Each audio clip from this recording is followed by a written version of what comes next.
Está começando Diálogo, o programa de entrevistas da Jornal FM. Você por dentro de tudo o que foi notícia. Diálogo com Luiz Sucupira.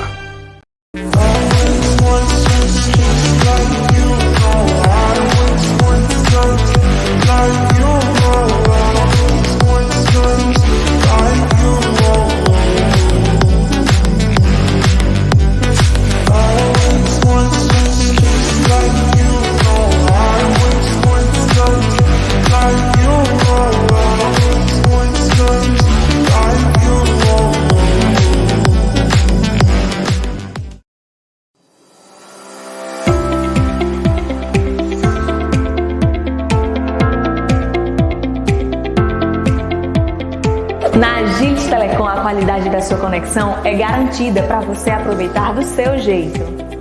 Além de ser internet 100% fibra ótica e com suporte sempre à sua disposição, estamos com promoções incríveis.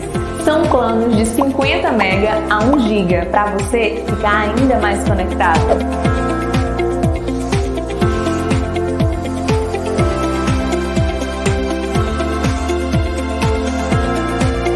O que você está esperando? Entre em contato através do número 0800 235 0007 e solicite um orçamento. Agility Telecom, um jeito novo de conectar pessoas. Imagine você ter um laboratório com a melhor estrutura do Ceará, com os mais modernos aparelhos existentes. Imagine um laboratório voltado para o futuro, que investe em modernidade e que você, sem sair de casa, com um clique, via internet, acessa seus exames. Imagine um laboratório que você, no WhatsApp 98841-5135, você solicita e nós vamos até a sua casa fazer a coleta de seus exames. Imagine sua coleta de exames em drive-thru, na tenda em frente ao laboratório, sem sair do carro. Imagine você ter um laboratório que atende por todos os convênios, ainda atende por cartão de crédito e parcela como você quiser, com os melhores preços da cidade. Agora pare de imaginar, porque você tem tudo isso no novo Lab Gouveia em Iguatu, que agora fica na rua 13 de maio, número 1331, próximo ao Sebrae, e com amplo estacionamento para clientes. Fale com o novo Lab Gouveia pelo telefone 3581-0625 ou WhatsApp 98841-5135. Quer cuidar da sua saúde sem pagar caro? Faça seu cartão Único Vida. O Único Vida é uma empresa associada ao Hospital São Vicente e ao Lab Gouveia. Único Vida é seu plano de desconto com tudo o que você precisa para cuidar da sua saúde. Para que você entenda melhor, o Único Vida é um plano em saúde onde você tem descontos que vão de 20% a 60% para atendimento com médicos especialistas e exames especializados. Faça já o seu e pague a partir de R$ 29,90 mensais para você ter acesso a uma saúde melhor. Ligue, informe-se e solicite a visita dos consultores Único Vida. 2143-8782 ou 98144-9496. Único Vida, Avenida Genô Araújo, 1234, bem no centro da cidade de Iguatu.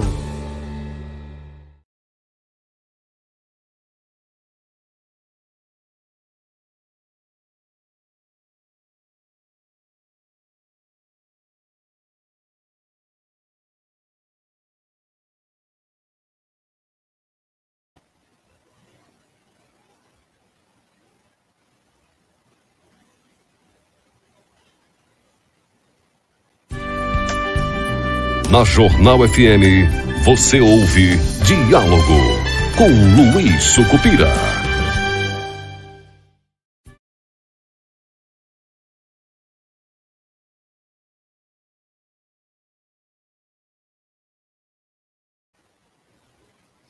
Olá você, assinante BrisaNet, Iguatu.net, TV Centro-Sul, Rádio Jornal. Nós estamos começando mais um diálogo e desta vez eu convido novamente a doutora Maria Lopes, que participou do julgamento dos crimes da Casa da Morte, né? Hoje nós vamos falar sobre o crime, a defesa, a acusação e a sentença.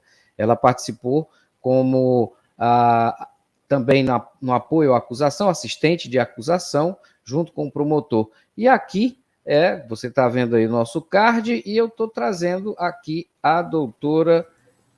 Pronto, Maria Lopes está aqui de volta, já está com a gente. Vamos começar o nosso bate-papo sobre isso. É muito importante, doutora, a gente explicar para as pessoas como que aconteceu esse julgamento, não no sentido de opinar se gostamos ou não da pena, nós aqui no caso, né, mas apenas explicar para que as pessoas entendam como funciona o sistema judiciário brasileiro, as nossas leis, o Código Penal, uma parte disso, e como isso foi aplicado de maneira extremamente correta nesse julgamento. Seja bem-vindo ao diálogo, para as suas considerações iniciais, em seguida a gente roda a vinheta e voltamos rapidamente, já em definitivo. Boa tarde, Luiz. Muito obrigada por mais uma vez me dar a oportunidade. Boa tarde, ouvintes do programa Debate. Boa tarde, iguatuense, sociedade. Inicialmente eu quero dizer, Luiz, que antes de ir mesmo a julgamento, esses crimes eles foram de ampla repercussão em todo o estado, em todo o Nordeste, como é que eu quero dizer, pela forma como foram executados os homicídios, no ritual satânico, e gerou aquela expectativa de intensa justiça, que eu considero a intensa justiça foge dos parâmetros da nossa lei. Mas houve um julgamento bem feito, daqui a pouco vamos detalhar como isso ocorreu, como funciona a lei brasileira, que infelizmente não atende à expectativa da maioria, que não pareceu satisfeita com os resultados nas mídias, mas como assistente de acusação, como pessoa que vem acompanhando o processo há um longo tempo, eu posso assegurar que a justiça foi extremamente correta. Com certeza. Diálogo 2 anos, a gente volta já. Diálogo se constrói com informação e respeito. É só rodar a vinheta e voltamos em definitivo.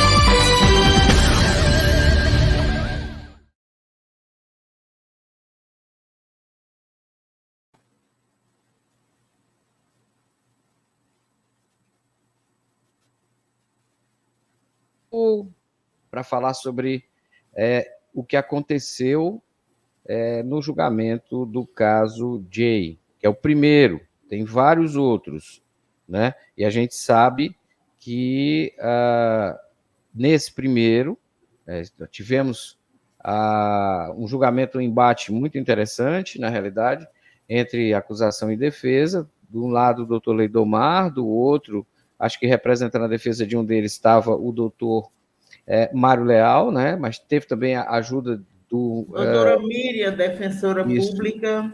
Também.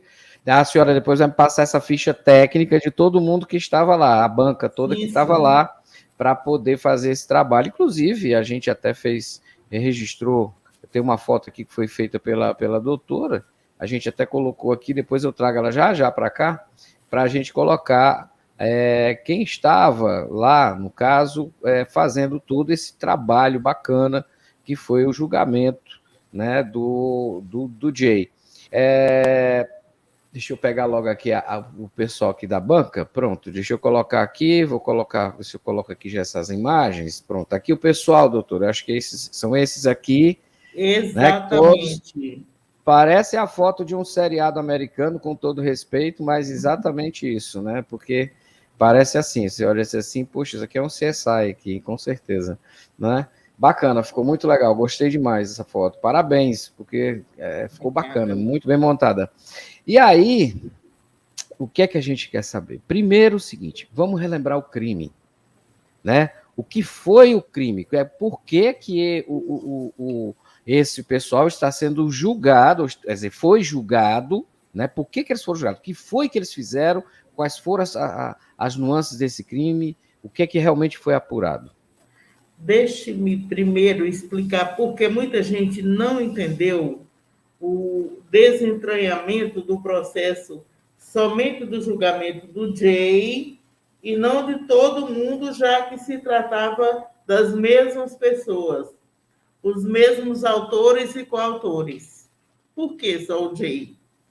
Porque, Luiz, eram vários laudos de perícia, várias testemunhas, então não tinha como terminar um júri até o dia 20, se fossem os 4.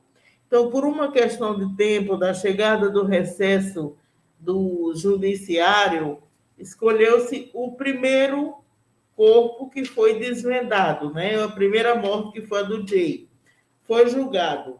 Mas ainda vamos ter o julgamento de Anne Jaqueline, adolescente de Irapuã Pinheiro. Vamos ter o julgamento de Micael Costa, de Iguatu, menor de idade, que foi assassinado no dia 13 de outubro de 2017.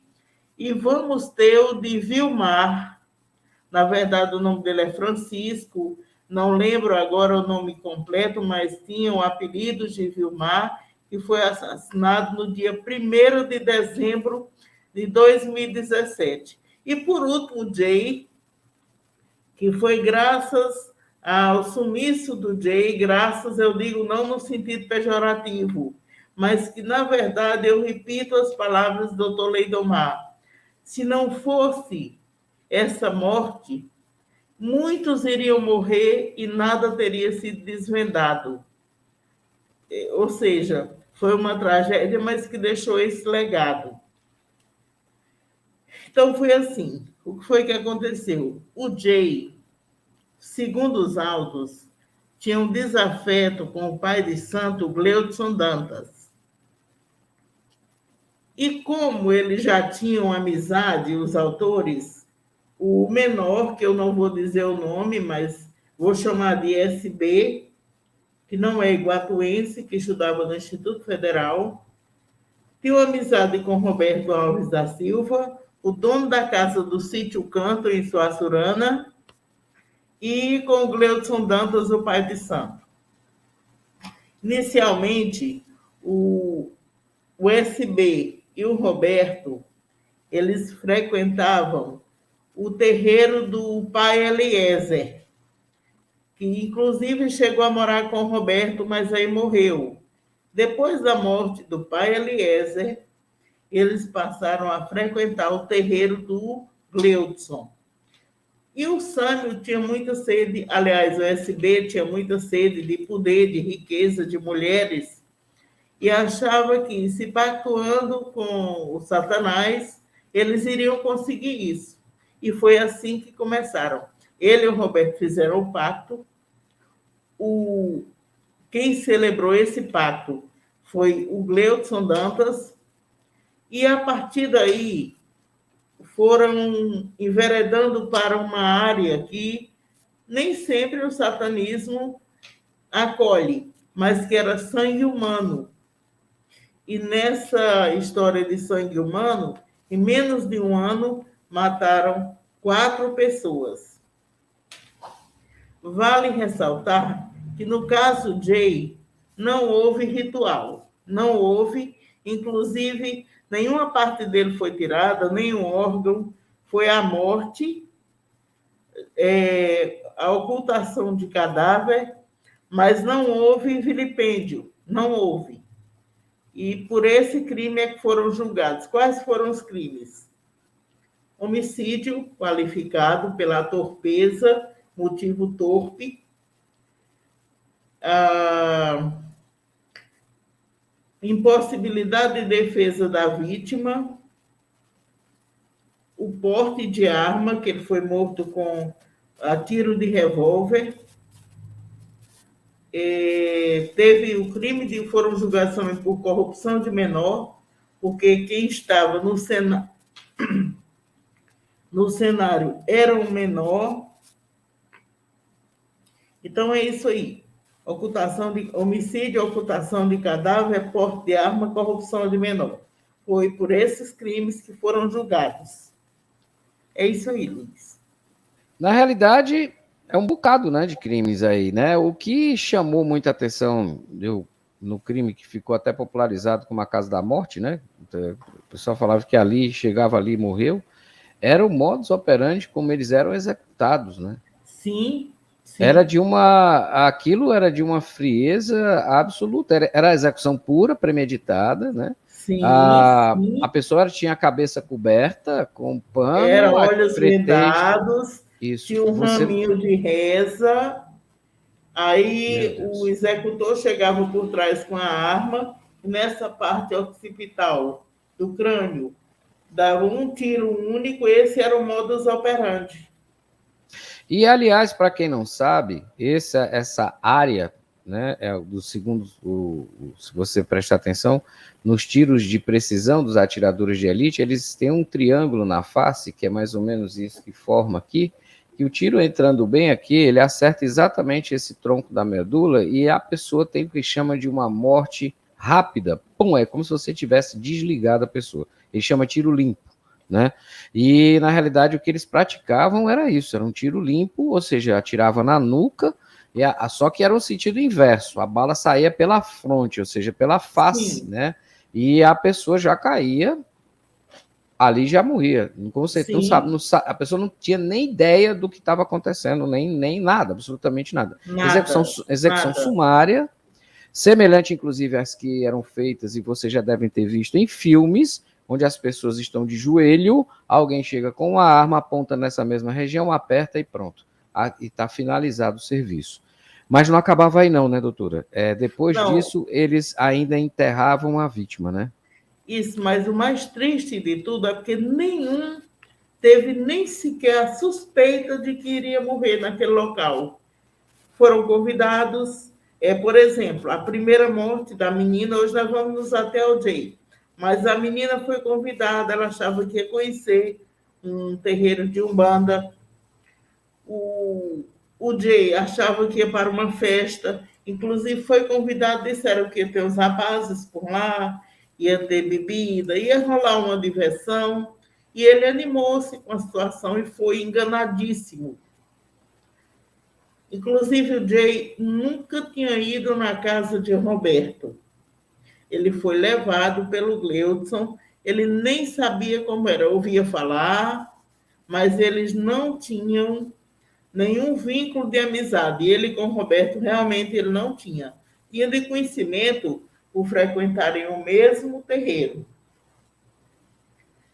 Se bem que o Deixa... Gleudson passou um tempo afastado, o Gleudson e o Jay passaram um tempo afastado por conta de uma discussão que tiveram em Acopiara, no terreiro de um tal pai Rafael. Ou seja, o Gleudson, né? É Gleudson, né? Gleudson. Gleudson. Ele já tinha, os dois já tinham esse histórico, né? De frequentar, né? Digamos, um terreiro que cuida desse tipo de... Porque, na verdade, eles fizeram uma grande confusão. O candomblé, umbanda, não tem nada a ver com satanismo, absolutamente, não tem nada a ver. Não. O satanismo é baseado em outra coisa, na realidade, fizeram uma confusão. Enfim, os caras, na realidade, acho que era, na minha opinião, era um pretexto para fazer maldade mesmo, não tem outra Eles explicação. incrementaram a modalidade de satanismo bem deles. Sim. Entendeu? O satanismo usa, sim, sacrifício de animais, todo mundo sabe disso, mas eles achavam que se o sangue fosse humano, as vitórias, os alcances, os anseios seriam melhor atendidos. É uma coisa de louco. É assim, Porque, eu quero que as pessoas... Sim. Porque é importante fazer essa separação, porque senão daqui a pouco, sabe o que vai acontecer? Vai ter um monte de gente, eu sou católico, tá? Apostólico, romano. E infelizmente as pessoas, por não procurarem saber o que são as outras religiões, elas aceitam que outras pessoas digam para elas o que é, né? E a informação é muito fácil de você conseguir. Então, para que ninguém vá lá sair queimando os terreiros de candomblé, né? E no caso de Umbanda, né? Por favor, tem nada a ver uma coisa com a outra, gente. Isso aí é maluquice desses caras, não tem nada a ver, não é aí. Não é por aí, não aconteceu, não é dessa forma. O satanismo é baseado no pentagrama, que tem, obviamente, o que se chama a quintridade, não sei se é isso, são 5 dentro desse pentagrama, que se chama Satã, Lúcifer, Luzbel, Asmodeus e Belial. Esses são 5. Fora o íncubos e súcubos. E o satanismo não tem nada a ver com candomblé e umbanda. Na realidade, o candomblé utiliza, inclusive, santos católicos com nomes, né, de Iemanjá, o Baloaê, enfim, Babalorixá, e vai por aí. Então, são coisas diferentes. Não vamos misturar as coisas, pelo amor de Deus, porque essa história de que foi satanismo misturado com candomblé tem nada a ver. As coisas são totalmente diferentes. O que esses malucos fizeram foi realmente se colocar essa capa por cima para matar pessoas. Luiz, eu queria atentar para o detalhe da frieza. Primeiro, matar friamente, como lhe disse, a morte de surpresa. O Jay não desconfiava que seria naquela noite sacrificado, é assim que eu vou usar o termo.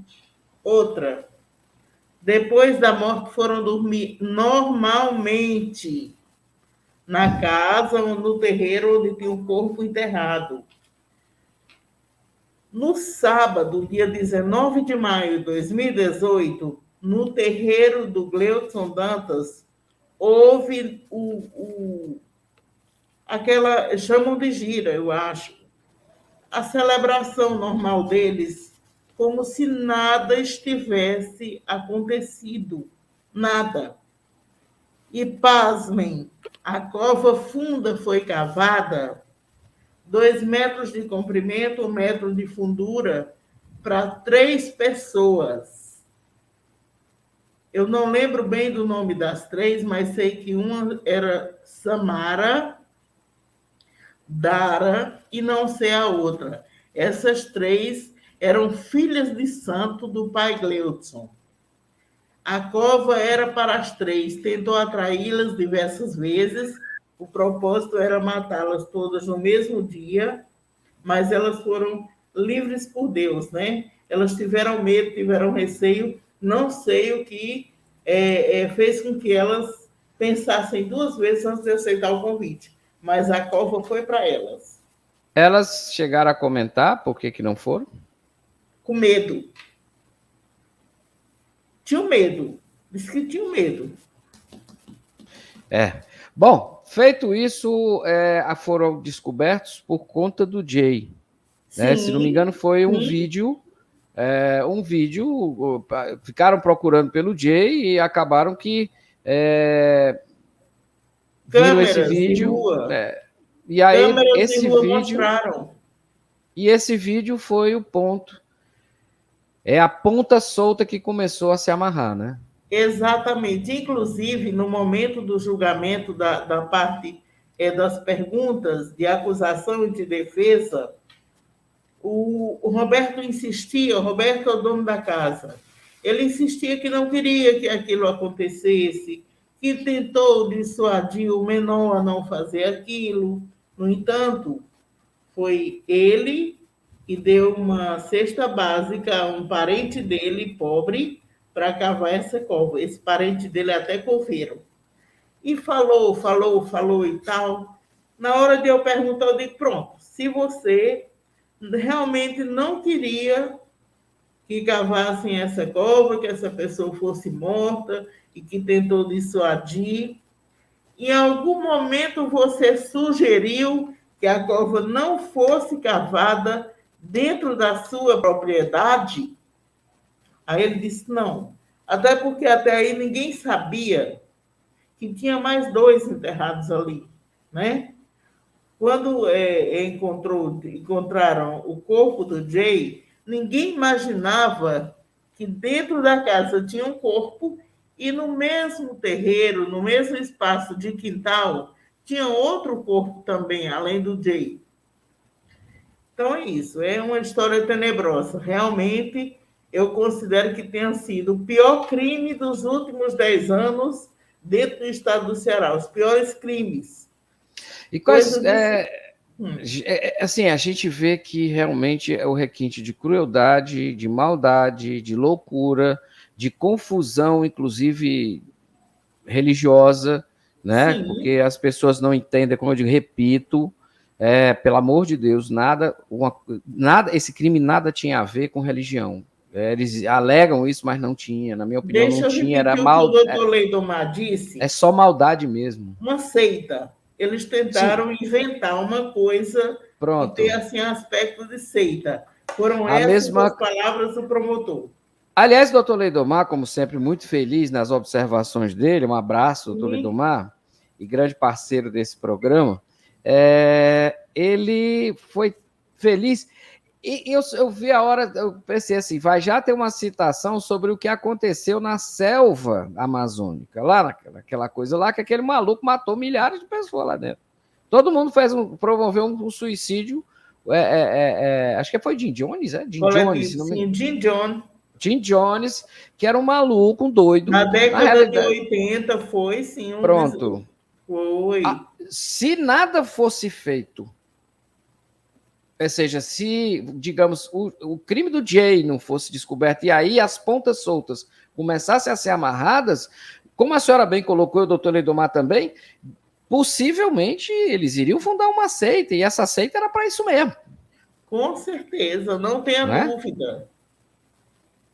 Então, quer dizer, aí juntaram todos os processos, aí juntaram todas essas pontas, começaram a fazer a investigação, a polícia começou a encontrar os corpos, alguém resolveu falar. Roberto colaborou plenamente. Depois que ele se viu encurralado, ele fala com força, não tem muita papa na língua. O Gleudson, em cada versão, ele inventava uma mentira. Ele é craque nesse aspecto.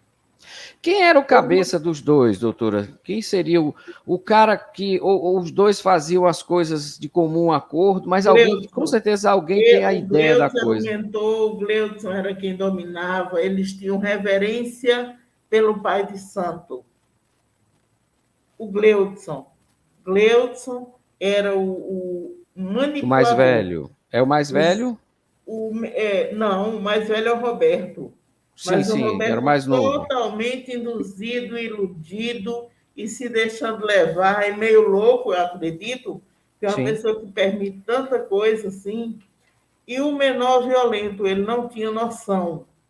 Ele queria matar, ele tinha sede de sangue. Tinha um envolvimento, inclusive, digamos que ele seria, assim, avaliando pelo tipo de crime que ele fez, um sociopata. Seria um grau acima do psicopata. Sim. E, inclusive, o menor tinha um relacionamento com o pai de santo. Estou entendendo. Aí a coisa ainda complicava mais.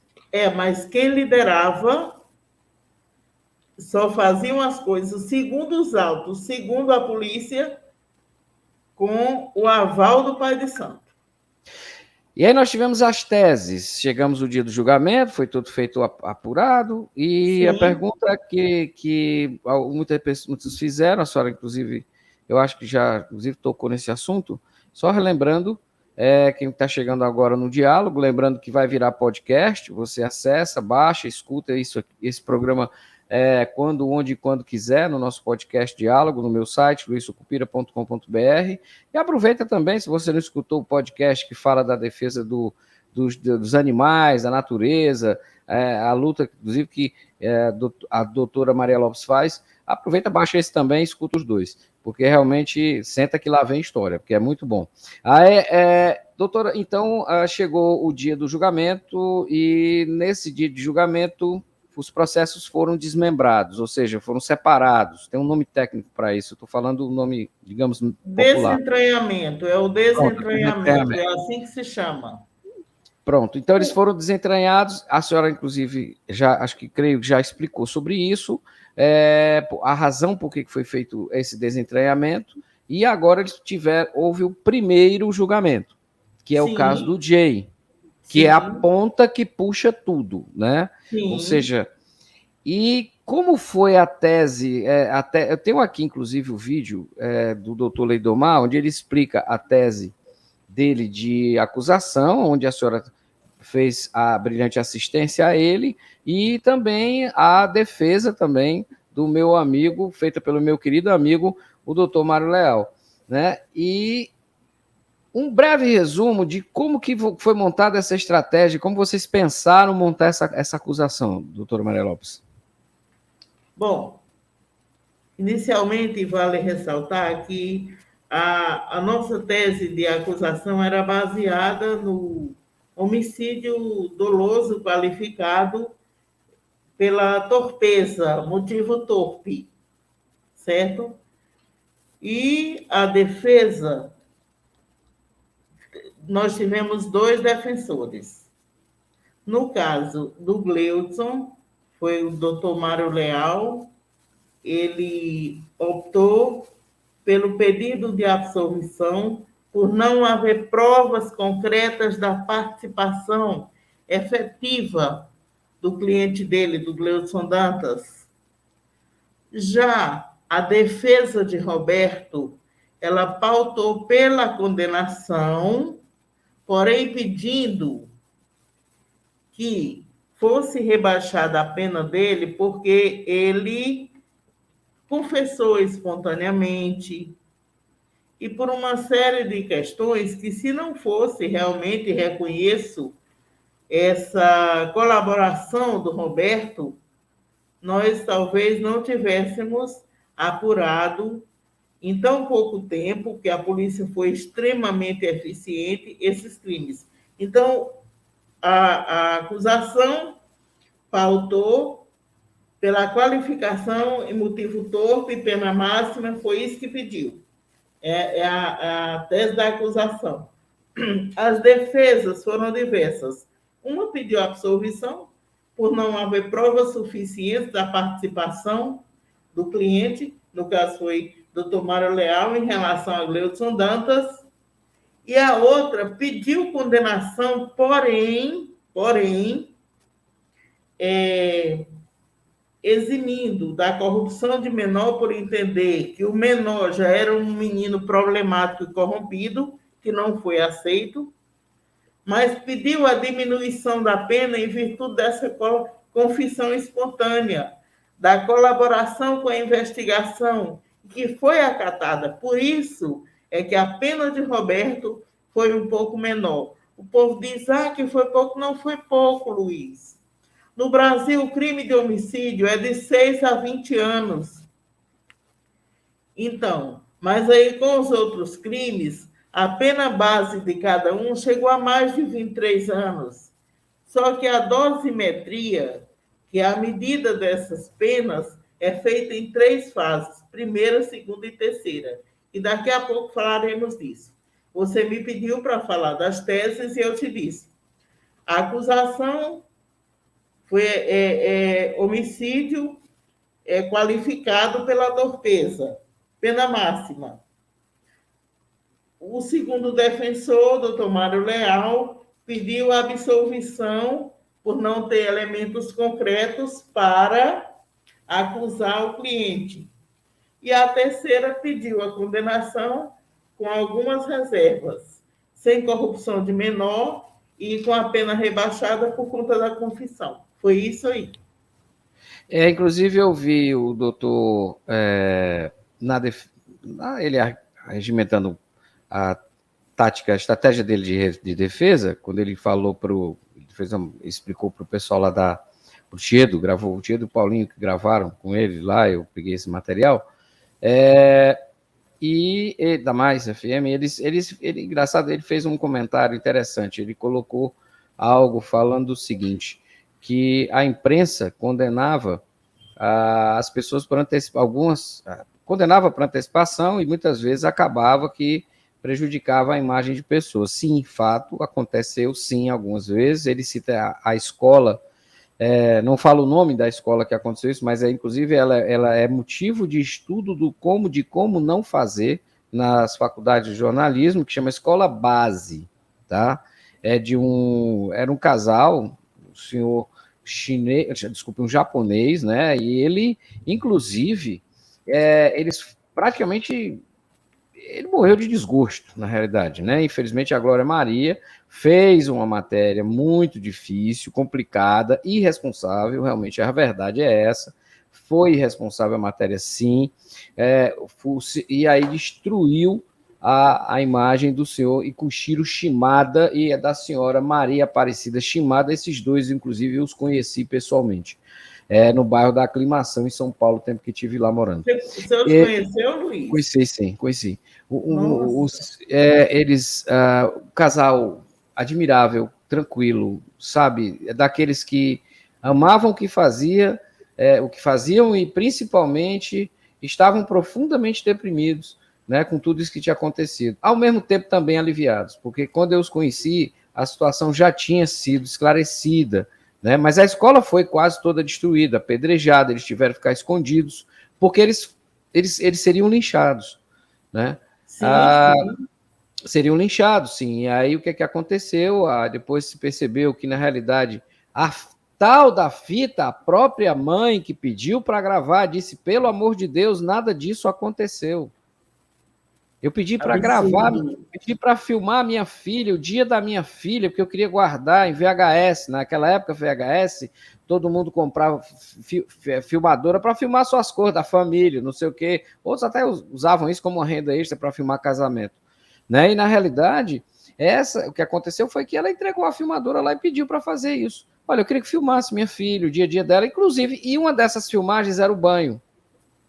E não se toma banho de roupa, tá? Era uma filmagem feita para a família. Não era para ser exibida nem tão pouco para isso. Aí alguém achou que aquilo estava sendo feito. Aí começou a história toda, a confusão toda. Glória Maria pegou só o trecho do que foi filmado e aí se baseou na informação de terceiros e quartos que saíram espalhando a história, e aquela história, um travesseiro cheio de penas, quando você rasga ao vento, você nunca consegue trazer de volta todas elas. Não, mas no caso específico de Suaçurana, nós temos confirmação material dos crimes, os corpos encontrados, inclusive, desses corpos encontrados, o único que não tinha pedaço retirado era o Jay, porque de 2 arrancaram as cabeças e da jovem arrancaram a mão. Ou seja, inclusive parece que essa mão estava dentro da casa, né? A mão estava dentro da casa, em sal grosso, num prato de barro. Pronto, isso eu me lembro demais dessa parte. Então, no caso, a polícia foi muito eficiente, muito eficiente. E aí aquela história, essa comparação que o doutor Mariléo faz, eu acho assim, ela tem parte, ela sim procede, infelizmente aconteceu, como é o caso da escola base, tá? Inclusive, esse processo, o seu Shimada, ele ganhou, Shimada, o seu Shimada ganhou essa ação em todas as esferas, inclusive processou, eu vou dar a lista aqui para você ver de quem foi processado por ele. Folha de São Paulo, Estado de São Paulo, Globo, SBT, Record, Rádio e TV Bandeirantes, Isto É, Veja, Notícias Populares e Folha da Tarde. E detalhe, todos perderam a causa.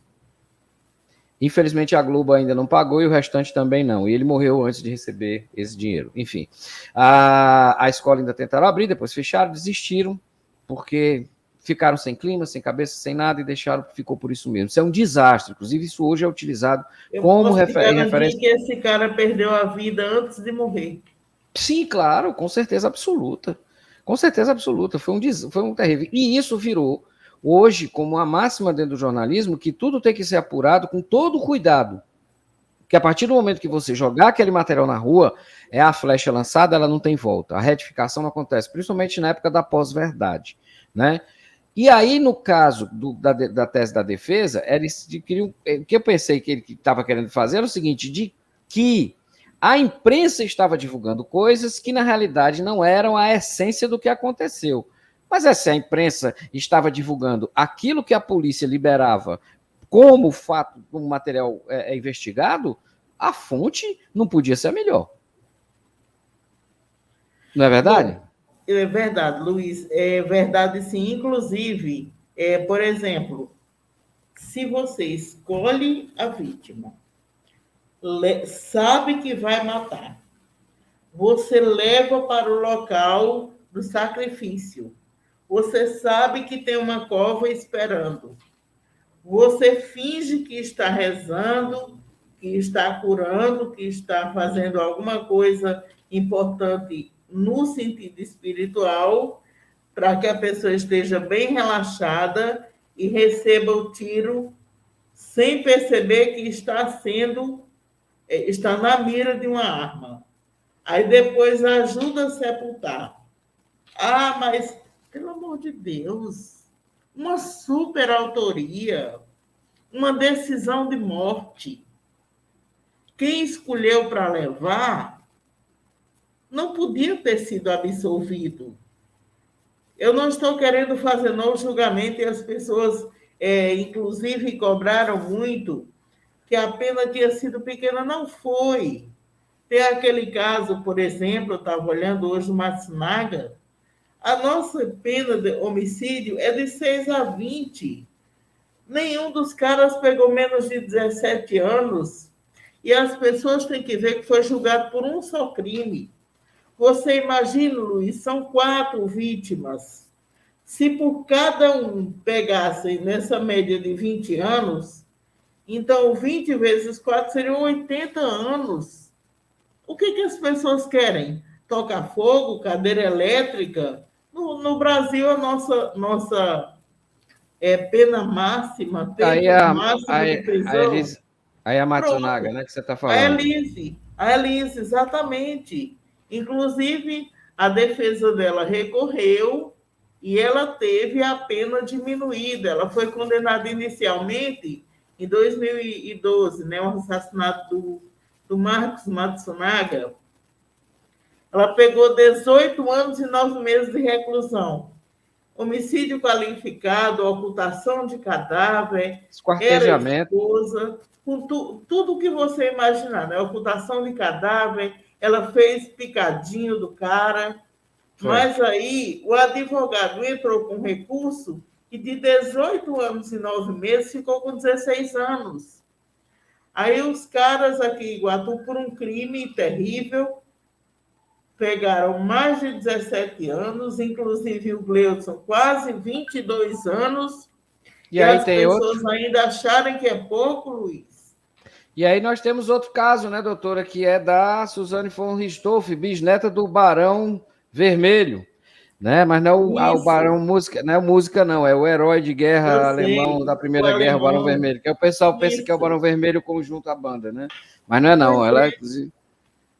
E olha só, aqui você vê um caso também semelhante, muito parecido, onde, inclusive, os irmãos Cravinhos, eu acho que já saíram da cadeia, já estão fora da cadeia, se não me engano, né?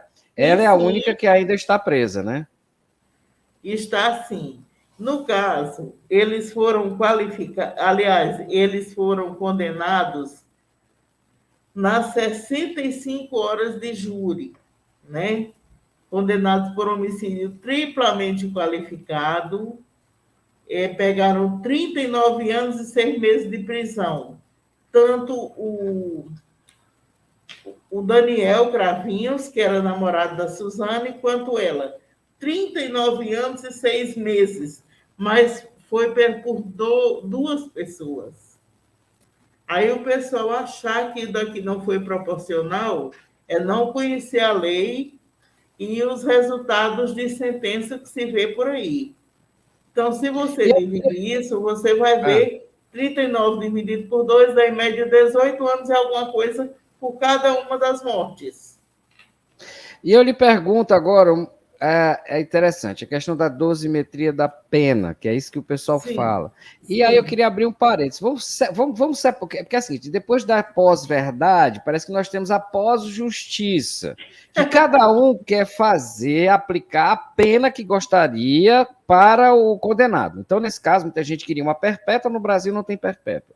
Digamos que se fosse nos Estados Unidos, até a gente conversando, eu disse, olha, isso aí com certeza seria uma prisão perpétua sem direito a condicional, mas é lá. E poderia até ser pena de morte, e dependendo do estado, seriam 50 anos. Então, lá existe um sistema diferenciado do nosso. E o nosso sistema é outro. Então, eu queria que a senhora fizesse exatamente assim. Essa é uma explicação a respeito desse modelo, para que as pessoas entendam o seguinte: o que é o modelo brasileiro, tá? Para as pessoas entenderem que não houve fuga disso aí. Não houve, não se saiu 1 milímetro na dosimetria da pena, que foi muito bem aplicada, na minha opinião, né? Sim, parabéns sim. a todos que fizeram o julgamento, inclusive o juiz, o doutor André, né, no caso, fez um belíssimo trabalho. Aplicação perfeita. Porque, na realidade, ou seja, foi justa. O que a gente chama justa? Justa dentro do que manda a lei. Ou seja, isso é justiça. Se a Sim. lei manda que seja feita dessa forma, o juiz aplica a lei. Então, ou seja, foi justa. Mas eu queria que a senhora falasse mais sobre isso.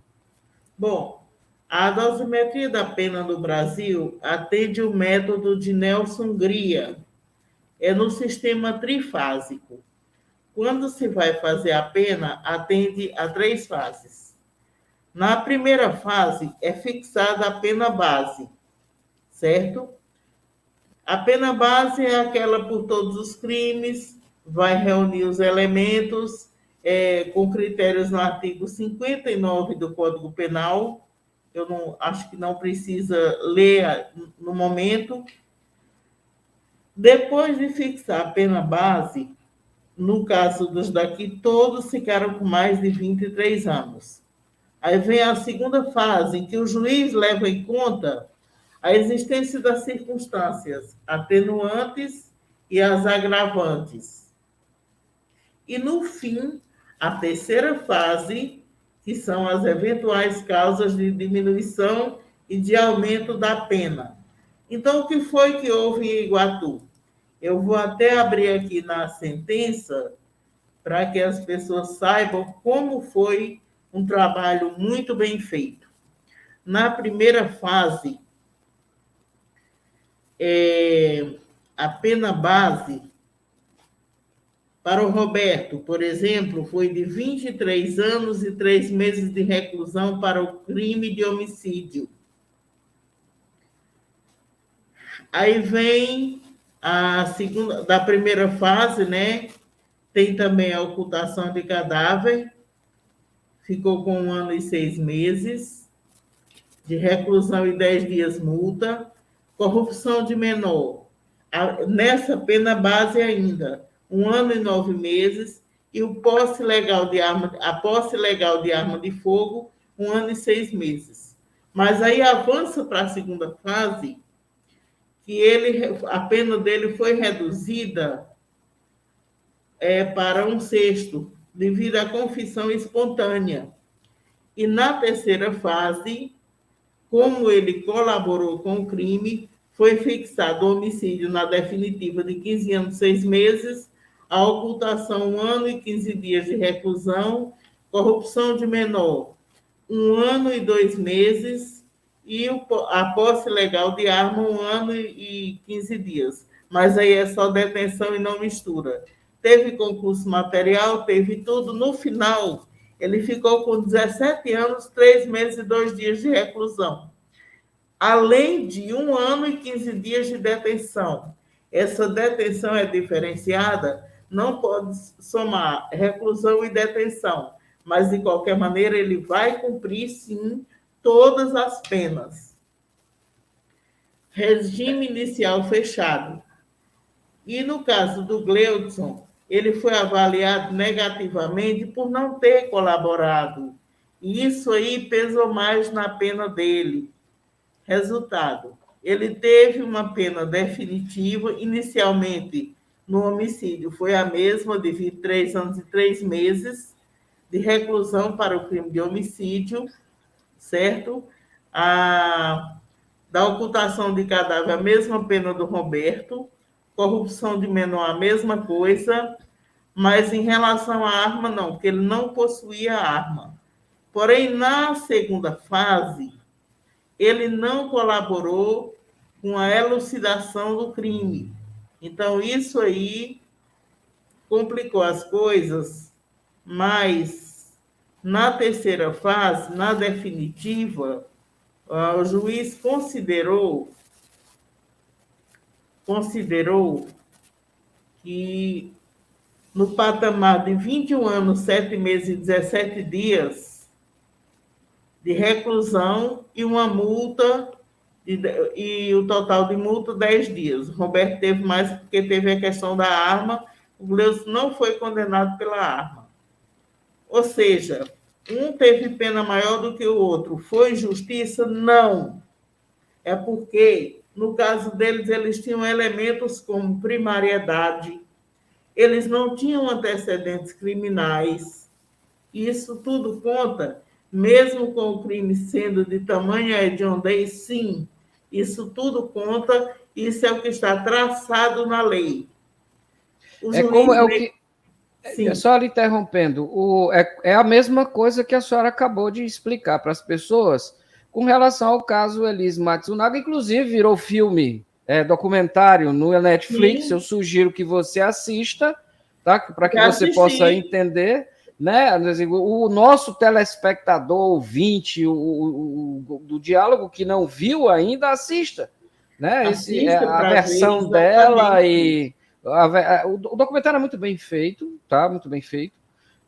Tem também um documentário também que fala sobre o caso von Richthofen, e que explica tudo isso também. É muito importante para que você, ouvinte, não saia adotando a máxima do pós-justiça, ou seja, você querer aplicar a pena a seu bel prazer, né? E aí volta aquilo que a gente estava conversando antes, doutora, que eu lhe interrompi por isso, foi por a questão do tal do conservadorismo cristão, que acaba retornando ao tempo da Idade Média, aonde nós tínhamos aqueles espetáculos da morte, onde as pessoas eram executadas em praça pública, em julgamentos sumários, a pena era executada, era capital, era na hora, né? E aí as pessoas acham que isso precisa voltar, tem gente que acha que precisa voltar. Olha, gente, por causa disso, nós acabamos de eleger um presidente que está aí e que pensa dessa forma, e não é assim que funciona. Existe lei nesse país, existe justiça nesse país. E antes disso, existe o que se chama direitos humanos, que foi um tema, inclusive, que nós já abordamos aqui. Todo mundo tem direito a direitos humanos, até o preso, até quem comete um crime. O julgamento justo é isso, é fazer prevalecer os direitos humanos, tanto de todo mundo, independente do que o cara tenha feito ou não. Né? Gostem ou não, mas esse é o procedimento. Voltar ao modelo das execuções em praça pública, aquela coisa horrorosa, aquele festival de horrores, com decapitações, com esquartejamentos, com empalamento, né? Com mortes horríveis, coisas aquilo que satisfaz apenas o desejo mórbido e doente de algumas pessoas, porque isso não é justiça, isso é vingança, né? E é isso que eu lhe interrompi para abrir esse parêntese, que eu considero importante explicar para as pessoas por que a dosimetria da pena eu considerei muito boa do que foi feito, do que foi aplicado pelo doutor André. Inclusive, você foi muito feliz em citar o caso Richthofen e o caso de Matsunaga, que tiveram até as penas, a Richthofen equivalente ao que houve em Iguatu, o número, né, de anos de pena, e o caso da Matsunaga foi até menor. O caso que teve a pena mais elevada foi o caso do Alexandre Nardoni, que foi condenado a 31 anos, 1 mês e 10 dias, pela agravante de ser pai, de ter matado a criança. Então, por uma série de questões. Mas as peculiaridades de cada caso, elas têm que ser bem vistas. Um julgamento desse é feito com extrema responsabilidade. E nós temos em Iguatu a felicidade de termos um promotor super bem preparado, inicialmente uma base de investigação capitaneada pelos delegados Dr. Marco Sandro, o Dr. Wesley e os outros que participaram, na época também era o Dr. Jefferson Pereira, fizeram um excelente trabalho juntamente com os inspetores de polícia. Nós temos uma base de justiça na primeira vara que comanda esses casos, com o promotor tendo à frente o doutor Leidomar Pereira e o doutor juiz Eduardo André, excelente, um homem assim, de um equilíbrio invejável, muito conhecimento, muita maturidade. Inclusive, no momento em que discutíamos numa sala fechada as quesitações porque polemizou bastante a questão da defesa e da acusação, por ser um caso tão pesado, não foi fácil. Eu acho que o público sentiu isso, esses choques que ocorreram de vez em quando. Mas, graças a Deus, hoje eu me regozijo de participar de um caso assim, de um julgamento tão bem feito, trabalhando com pessoas tão gabaritadas e que me passou, Luiz, acredite, uma lição assim de profissionalismo que eu acho que em 10 anos de academia não se aprende tanto. Eu vi uma fala do doutor Leidomar, que eu também achei extremamente feliz, assim, bem interessante, quando é uma pontuação na fala dele, foi uma pontuação, ele é uma contextualização. Ele disse que houve um momento muito importante que um dos réus resolveu falar, o que estava calado resolveu falar, o que resguardou o direito constitucional dele de não falar e só falar em juízo, resolveu em juízo falar. Esse réu acelerou, inclusive, o processo de julgamento, né? Contribuiu muito nesse processo para que isso pudesse realmente andar mais rápido, inclusive. Pois é. Luiz, eu queria, inclusive, deixar bem claro para as pessoas que o fato de ter separado um processo dos demais não quer dizer que eles... Eu já ouvi gente dizer, e os outros, e pelos outros, não serão julgados? Claro que serão. Eu quero que fique claro para os espectadores, para os ouvintes e tudo, que o que ocorreu foi uma economicidade, tornar o processo mais prático. Nós não teríamos condições de terça, quarta, quinta e sexta, 4 dias, terminarmos o júri de todos, se não fosse feito dessa forma. E outra coisa, estamos à beira do recesso do judiciário. Foi a melhor coisa que fizeram. Muito bem julgado. Eu quero deixar essa convicção na mente das pessoas. E você tem ajudado muito, mostrando outros exemplos. Mas diga lá, querido.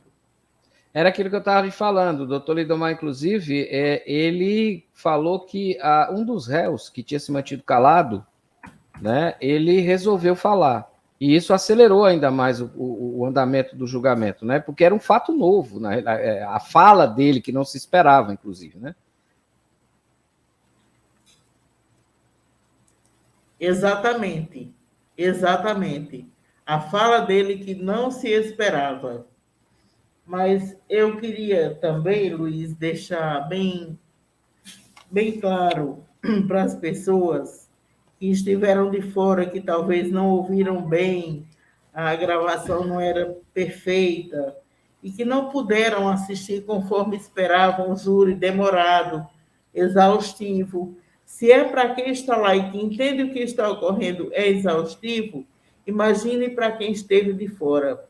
Mas foi maravilhoso. Inclusive, a promotoria cumpriu muito bem o papel dela.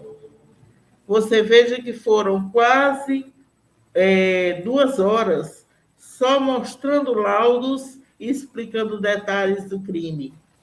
A materialidade, a forma como foi feita. Então, é isso que eu quero deixar hoje aqui, é que fizemos o melhor que pudemos. Na minha parte, como assistente, só para encerrar, eu falei para o doutor, como o doutor Leidomar tem 22 anos de promotoria, eu disse, doutor, eu não quero me ater à parte dos laudos. O senhor que gosta de fazer isso, era bem sistemático, e é como aquelas coisas, uma aula de metodologia do trabalho científico, né, que cansa um pouco, mas ele tem tanta prática que termina sendo interessante. Eu digo, eu fico nas observações, de vez em quando analisava alguma coisa, passava para o promotor, no parecer, pedia, doutor, argumenta sobre isso.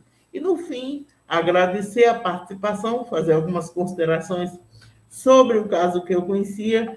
Fui uma pessoa que tive o privilégio de conviver muito com o Jay, conhecia demais como aluno, como menino da igreja, sabia do histórico de vida dele, uma pessoa que não tinha nenhum índice, nenhuma tendência à violência, menino da paz, um militante, representante dos grupos dos quais participava, enfim. Acho que fugi um pouquinho do assunto, mas fique à vontade para perguntar o que lhe interessa. Não, mas é aquilo mesmo. Acho que a definição do perfil da vítima também é importante. Porque, na realidade, mostra que ele foi vítima, talvez, das suas próprias, da própria fraqueza dele, inclusive. Eles descobriram o ponto fraco dele e exploraram isso no rapaz, de má fé, inclusive, com o intuito exato de fazer o que fizeram. Jogaram a isca que ele queria. Uma farra boa, uma bebedeira. Isso. Inclusive, um colega depois dizendo, ele não era de faltar aula.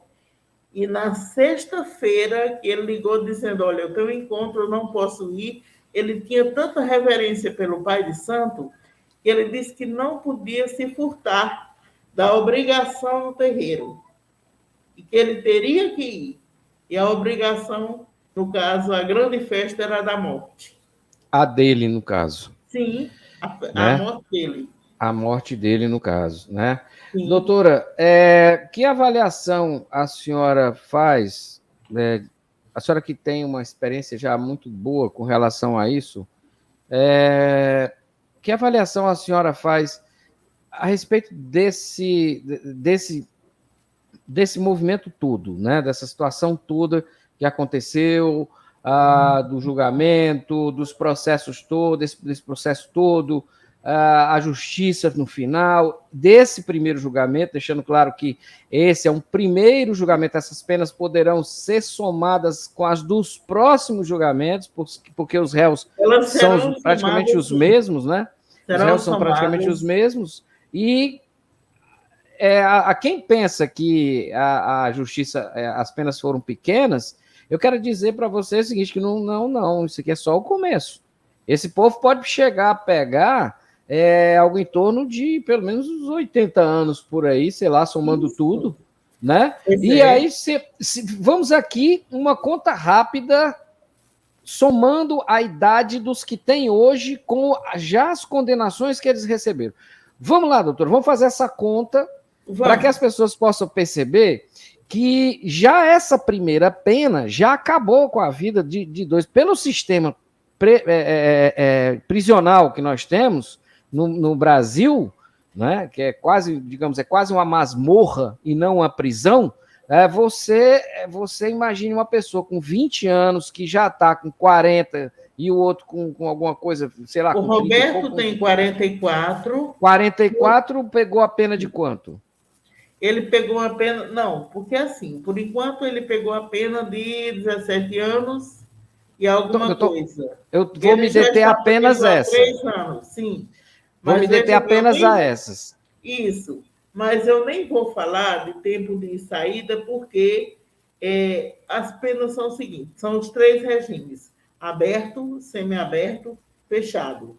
Uhum. O aberto é quando a pena é menos de 4 anos, né, de sentença. De 4 a 8, semiaberto. E acima de 8 é fechado. Você veja bem, ele está preso há mais de 3 anos, mas ele pegou quase 18 anos. Tem quantos anos? 40 aí? 44. Ainda 44 vamos ver com 18. as outras condenações. Você já imaginou? Vamos, uma hipótese... Deixa eu pegar aqui a velha calculadora, 44 mais 18. Vamos dizer que ele vai cumprir a pena toda. E seja que se fosse só essa, ele sairia com 60... Não cumpre toda porque tem progressão. Só que quando juntar com os outros crimes, ele tende a passar o tempo máximo de prisão no Brasil, né? 40 anos. Pois é. Ele tende a passar boa parte da vida lá dentro e sair da cadeia um idoso. Então, vamos aqui agora. Olha, para você entender quem falou bobagem com relação a isso, é hora de refazer o discurso, tá? 44, não é isso? 44? Sim. 44 anos. Vamos botar aqui mais 40. Este cidadão vai sair sairia, no caso, com 84 anos. Isso é uma hipótese. A gente está só fazendo um desenho hipotético. Que eu imagino aqui, como jornalista, que analiso e vejo esse caso já há algum tempo, acredito que vai sair por aí mesmo, certo? Então, isso eu estou dizendo a minha opinião. Então, avaliando essa situação, imaginando isso como algo que pode vir a acontecer, com grandes chances, esse cidadão vai sair com 84 anos, se chegar vivo até lá. Pois é. Se chegar vivo até lá. Claro que existe também... Pode morrer antes de doença, uma série de coisas, né?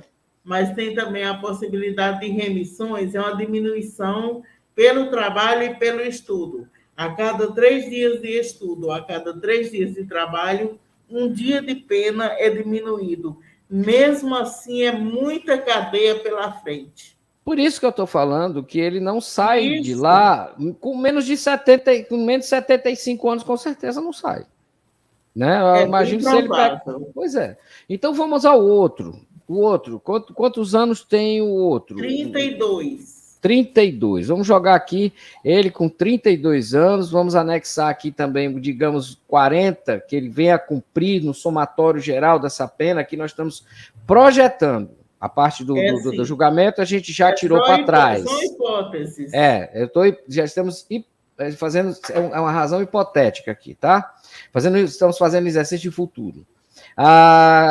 Nós teríamos aqui algo em torno de 72 anos para ele. O outro, 72 anos. Aí você imagina o seguinte, pelas condições em que esse pessoal vai ficar preso, que não melhora, só piora, né? Pela vida na cadeia que não é fácil, né? Ou seja, os riscos que se corre lá dentro, inclusive de morrer e ser apagado, infelizmente, ou morrer de doença, uma série de outras coisas. As pessoas não conhecem o sistema carcerário, nem sequer imaginam. Se você não sabe o que é o inferno e quer conhecer o inferno próximo do que seria, seja preso. Pronto. Aí esse é o que eu digo, seja preso, passe um tempo na cadeia. Eu acho que você vai mudar de ideia a respeito de muita coisa. Inclusive, vai aprender a se comportar um pouco melhor. Aqui, ó, é verdade. 72 anos, com certeza, um e o outro mais de 80. Então, gente, pelo amor de Deus, o trabalho foi feito, foi muito bem feito. A dosimetria da pena, na minha opinião, foi muito justa. Muito justa. É o primeiro julgamento. É o primeiro julgamento de uma série de... Tem mais 3, né, doutora? São mais 3 julgamentos. São mais 3. O de Anne Jaqueline, é o de Micael Costa e é o de Vilmar. Pronto, então nós temos mais 3 julgamentos. Com certeza, as penas vão se somar e não serão poucas, porque, na realidade, cada caso é um caso. Há os agravantes de cada caso, e no próximo julgamento, como ele já foi condenado, ele já não é mais primário, a pena já é diferente. Isso. Não é verdade? A dosimetria já não muda. Vai ser tão... O que eles vão analisar o que ele falou sobre esse caso, se ajuda a diminuir a pena.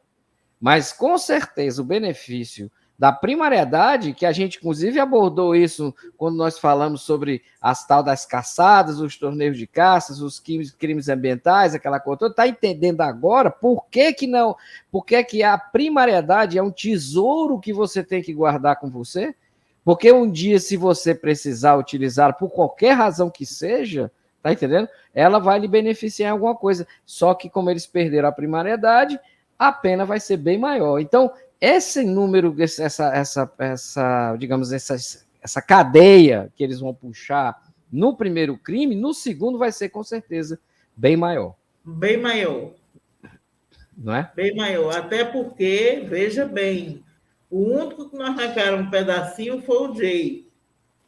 O resto arrancaram. Quando não foi a cabeça, foi outro pedaço, foi a mão. E aí tem um outro agravante, né, que torna bem pior, que é requinte de crueldade, vilipêndio de cadáver, vai ser nossa, vai ser bem uma pior. Loucura, bem pior. Enfim, eu acho que deu para esclarecer para o pessoal, né, o que foi o julgamento, principalmente por que se chegou a essa pena. Tire da sua cabeça a pós-justiça, tire da sua cabeça, querido ouvinte, e das suas conversas de bar, que o ideal seria... para a cadeira elétrica, ser fuzilado, empalado, esquartejado, decapitado, fuzilado. Gente, esquece isso, tá? Esquece isso. Porque para que ocorra no Brasil a pena de morte é um processo muito lento e complicado e o Congresso não tem interesse nisso. Não tem mesmo, tá?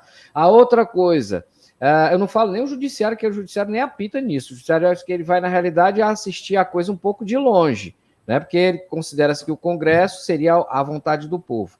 Porém, esse Congresso não tem interesse nisso. Prisão perpétua seria uma coisa totalmente sem sentido também no Brasil, porque nós não temos nem cadeia para segurar alguém por 20 anos, vamos ter cadeia para segurar as pessoas pela vida toda, não vai ter, não tem condição.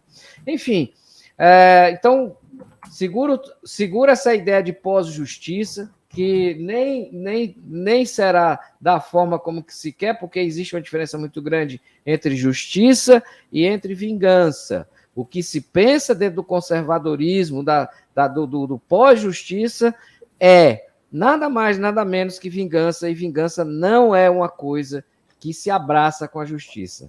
E sim, a parte que a gente fala do que aconteceu nesse trabalho, brilhante trabalho, esse brilhante julgamento, de todas as partes, inclusive eu vou fechar esse diálogo com a foto da banca todinha que estava lá, realmente porque eles fizeram um belo trabalho, tanto defesa quanto acusação, jogaram o jogo da justiça, e o resultado não podia ser diferente, mais do que foi, do que ter esse resultado que a gente acabou de ver aqui, que é esse aí que a gente está vendo, todo esse pessoal, essa equipe... muito fôlego, porque era muita exigência social, muita pressão, mas foi feito o melhor. Acreditem nisso. Pronto. Um abraço a todos vocês. Doutora, eu queria deixar passar agora para as suas considerações finais, lhe agradecer mais uma vez por estar aqui com a gente. Aliás, o pessoal estava comentando comigo, disse que esse ano foi o ano do diálogo digamos assim, de final de outubro para cá, só deu advogado aqui. Aí eu disse, eu disse, Luiz, tem alguma explicação? Tem. Eles foram os protagonistas de tudo que estava acontecendo no fim do ano. E o diálogo, ele flutua na base do que está acontecendo. Então, se o que está acontecendo, o direito estava se fazendo valer, né? Nada mais justo que trazê-los para que eles possam nos explicar, nos orientar e dizer para a gente o que é justiça e o que é vingança. Porque, na realidade, as pessoas confundem muito isso, eu quero bater bem claramente nisso. Doutora, muito obrigado pela sua participação, suas considerações finais. Luiz, de antemão, quero mais uma vez agradecer a você, agradecer aos ouvintes, que é o motivo maior de estarmos aqui, agradecer a Deus pelas oportunidades e pelas pessoas maravilhosas que têm posto do meu lado e passando da experiência, como o delegado doutor Marcos Sandro, uma pessoa com a qual sempre me oriento, me entendo muito bem. A honra de estar fazendo uma parceria com o promotor de justiça, doutor Leidomar, um homem culto, um homem capacitado, um homem de literatura que vai muito além do conhecimento jurídico, que é amplo, do doutor Eduardo André, pela acessibilidade, pela sensibilidade, enfim, por alguns companheiros da área do direito, muito bons, que nos apoiam. E, mais uma vez, a você. Você tem sido uma ponte de disseminação de boas informações, de conhecimento, de conscientização. Virei sua fã, sou sua fã. Na realidade, quem é seu fã sou eu. Porque, na realidade, é assim, o que acontece? Nós temos gente muito boa na nossa região. A senhora faz parte, com certeza, dessa galeria de pessoas que eu sempre digo que faz a diferença. E que, por causa disso, existe esse programa, para que a gente possa ter uma janela aberta para explicar para a população, para que o povo não seja enganado. E aqui não é discurso de político, não. Aqui é trabalho de imprensa. Seja, eu preciso contar a história, e essa história vai ser contada, doa em quem doer. E vai ser contada da maneira correta, certo? Sem destruir a imagem de ninguém. Mas aquele que fizer bobagem, com certeza precisa pagar pelos seus erros, para que possa se corrigir. Eu sempre digo, ninguém é tão ruim que não possa melhorar, e nem tão bom que não possa evoluir. E aí eu acho que esse é o caminho, é a informação, a educação e, principalmente, a orientação. E vocês fazem essa parte de maneira brilhante. Eu aqui sou só um aprendiz de feiticeiro, um agitador. Na realidade, eu sou o sujeito que bota fogo na coisa. Muito é isso, obrigada. gente. Mas esse Obrigado. aprendiz de feiticeiro, que não sejamos nós os feiticeiros. Com certeza. Muito obrigado. Gente, esse foi o diálogo dessa semana. Lembrando a você que nós temos ele em podcast. No sábado eu solto na segunda para vocês, quem assistiu, e você vai poder assistir o diálogo, ouvir o diálogo, fazendo qualquer outra coisa e sabendo mais a respeito do que foi esse julgamento. Diálogo 2 anos. Diálogo se constrói com informação e respeito. Tchau. Você ouviu Diálogo com Luiz Sucupira.